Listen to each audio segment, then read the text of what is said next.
राधे राधे भक्तों, कैसे हैं आप सब।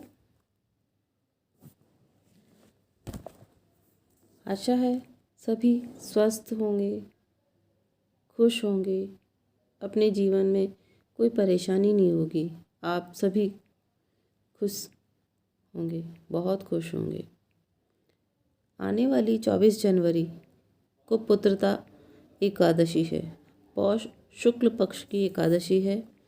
ये साल में 2 बार आती है, एक तो पौष मास में और एक श्रावण मास में। वैसे एकादशी साल में 24 आती हैं और हमें एकादशी करनी चाहिए। हर महीने 2 एकादशी आती हैं, शुक्ल पक्ष में और कृष्ण पक्ष में। तो जो अब 24 जनवरी है, इस रविवार को पुत्रदा एकादशी है। इस दिन एकादशी का व्रत करने से हमें पुत्र की प्राप्ति होती है, जिस प्रकार के ये बताया गया है कि पुत्रदा एकादशी है। इसमें युधिष्ठिर ने श्री कृष्ण से, भगवान जी से ये पूछा कि ऐसी कौन सी कथाएं हैं जिससे दुखियों का भला हो सकता है, कृपा करके आप बताइए। पौष शुक्ला एकादशी की कथा कहिए, बताइए। भगवान श्री कृष्ण बोले कि हे राजन, इस व्रत में श्रीमन नारायण की पूजा होती है और इसकी कथा मैं तुम्हें सुना देता हूँ, बता देता हूँ। उन्होंने कथा कहना आरंभ किया कि भद्रावती नगरी में सुकेतु नामक राजा था। सब तरह से ठाट बाट थे, लेकिन राजा के एक दुख बहुत बड़ा था। वो ये था कि उसके कोई पुत्र न था। वह हमेशा यही सोचता रहता था कि कौन उसका अंतिम संस्कार करेगा और कौन मेरे मरने के बाद इस राजपाट को कौन संभालेगा। मैं आगे जाकर के अपने पितरों को, अपने उनको मतलब किस तरीके से उनका सामना करूँगा कि मेरे पुत्र भी नहीं हैं। एक दिन राजा शिकार खेलने जंगल में गया और आते वक्त राह भटक गया। भटकते भटकते प्यास लगी। तभी कुछ दूरी पर उसे सरोवर नजर आया। एक अच्छा सा सुंदर सा तालाब नजर आया, तो उस सरोवर के पास चला गया। वहाँ देखा तो वहाँ बहुत सारे मुनियों के आश्रम थे, अनेक मुनियों के आश्रम थे। तो राजा ने वहाँ जाकर उनको दंडवत प्रणाम किया और पूछा, हे ऋषिगण, आप लोग कौन हैं और मेरे लायक कोई सेवा हो तो बताइए, कृपा कीजिए। राजा की विनम्रता से ऋषियों ने प्रसन्न होकर कहा, हम विश्व देवा हैं, हम यहाँ माघ स्नान हेतु आए हैं। राजा आप दुखी जान पड़ते हैं, क्योंकि राजा के जो हाव भाव थे वो अंदर से बहुत दुखी था, बहुत परेशान था, क्योंकि उसके कोई पुत्र नहीं था। एक पुत्र की चाह ने उसे काफ़ी दुखी कर रखा था। लेकिन जब ऋषियों ने उनसे पूछा कि आपको कोई दुख है तो हमसे बताइए, हो सका तो हम समाधान निकालेंगे, तो राजा से रहा ना गया। राजा ने कहा कि हे ऋषियों, हे महात्माओं, मेरे कोई पुत्र नहीं है। इस वजह से मुझे जीवन अधूरा अधूरा सा लगता है। मुनियों ने राजा की बात सुनकर कहा, हे राजन, आप बहुत ही उत्तम समय पर हमारे पास आए हैं।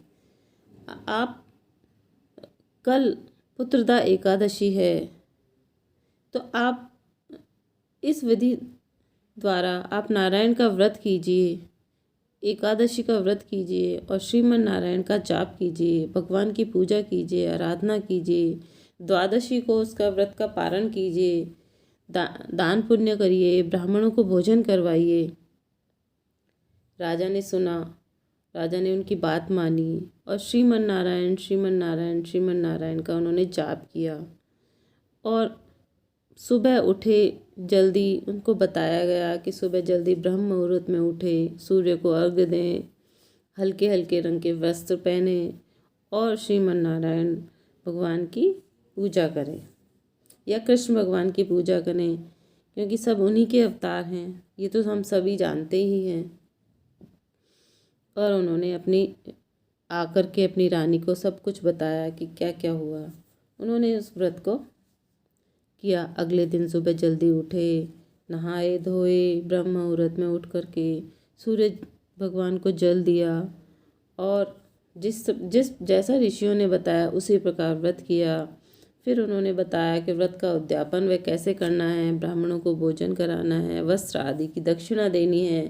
राजा की भक्ति से श्री नारायण भगवान बड़े प्रसन्न हुए और उन्होंने उनको एक सुंदर सा पुत्र दिया। वह बड़ा होकर के बहुत अच्छा राजा बना और उनके पिता वैकुंठ की प्राप्ति हुई। ये व्रत सर्वोत्तम व्रतों में एक माना जाता है, पुत्रदा एकादशी व्रत, इसलिए सभी को करना चाहिए।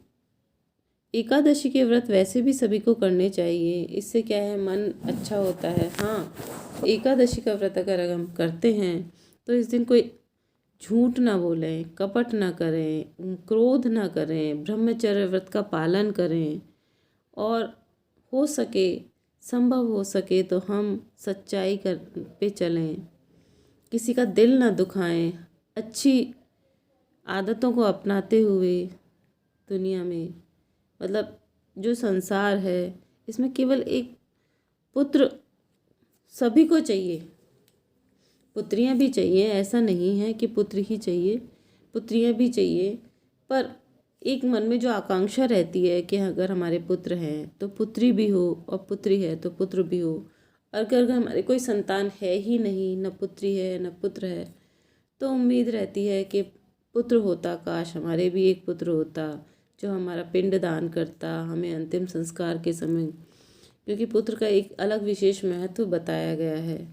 हाँ, पुत्रियों का भी उतना ही महत्व होता है, क्योंकि अगर पुत्रियां नहीं होंगी तो पुत्र कहाँ से होंगे। इसलिए इंसान जितनी पूजा पाठ करता है या जो भी व्रत उपवास करता है, करने चाहिए, उसे मन से करने चाहिए, सभी का ध्यान रखते हुए करने चाहिए और किसी का दिल नहीं दुखाना चाहिए। सबसे बड़ी बात ये होती है कि जो दिल दुखाता है वो इंसान कितना भी व्रत करे, उपवास करे, पूजा पाठ करे, उसको कभी सफलता ही नहीं मिलती। जो वो चाहता है उसकी इच्छाएं पूरी नहीं होती है। हाँ, एक समय होता है कि जब हो जाता है, लेकिन नहीं हो पाता, बाद में उन सब का हमें ऋण चुकाना ही पड़ता है। इसलिए व्रत करो, उपवास करो, लेकिन एक सच्चाई के साथ करो। मेरी तो भगवान से यही प्रार्थना है कि जो भी व्रत करते हैं, उपवास करते हैं या पूजा पाठ करते हैं तो एकदम निश्चल मन से करना चाहिए। आज के लिए इतना ही। और मेरे विचार कैसे लगे, मैंने कहानी पर सुनाई आपको। पुत्रदा एकादशी का व्रत आप कीजिए, मुझे अच्छा लगेगा, सभी को अच्छा लगेगा, आपको खुद को संतुष्टि प्राप्त होगी, संतुष्टि प्राप्त होगी। कृपया करके मेरा चैनल सब्सक्राइब कीजिए, अच्छा लगे तो बताइए और राधे राधे कर करके ओम श्रीमन नारायण लिख करके कमेंट करिए, बताइए। धन्यवाद, बहुत बहुत धन्यवाद मेरा बातें सुनने के लिए, कहानी सुनने के लिए। बहुत बहुत बहुत बहुत धन्यवाद।